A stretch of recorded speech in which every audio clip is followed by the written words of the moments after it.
চাচা আমার একটা কুলফি দেন চাচা। কি কস? হ্যাঁ, চাচা আমি খাইতাম চাচা, আমার মন চাইতেছে একটা কুলফি দেন ঠিক আছে। চাচা, আমার কাছে তো চেয়ার নাই গা। এই একটা গরিব মানুষ খাইব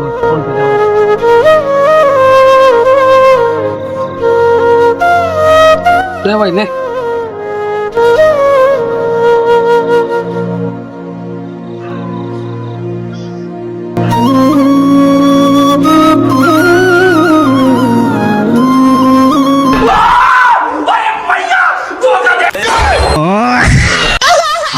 প্রতিবন্ধী সাহায্যে আমার ব্যাকল বানায় খেয়ে গেল গা।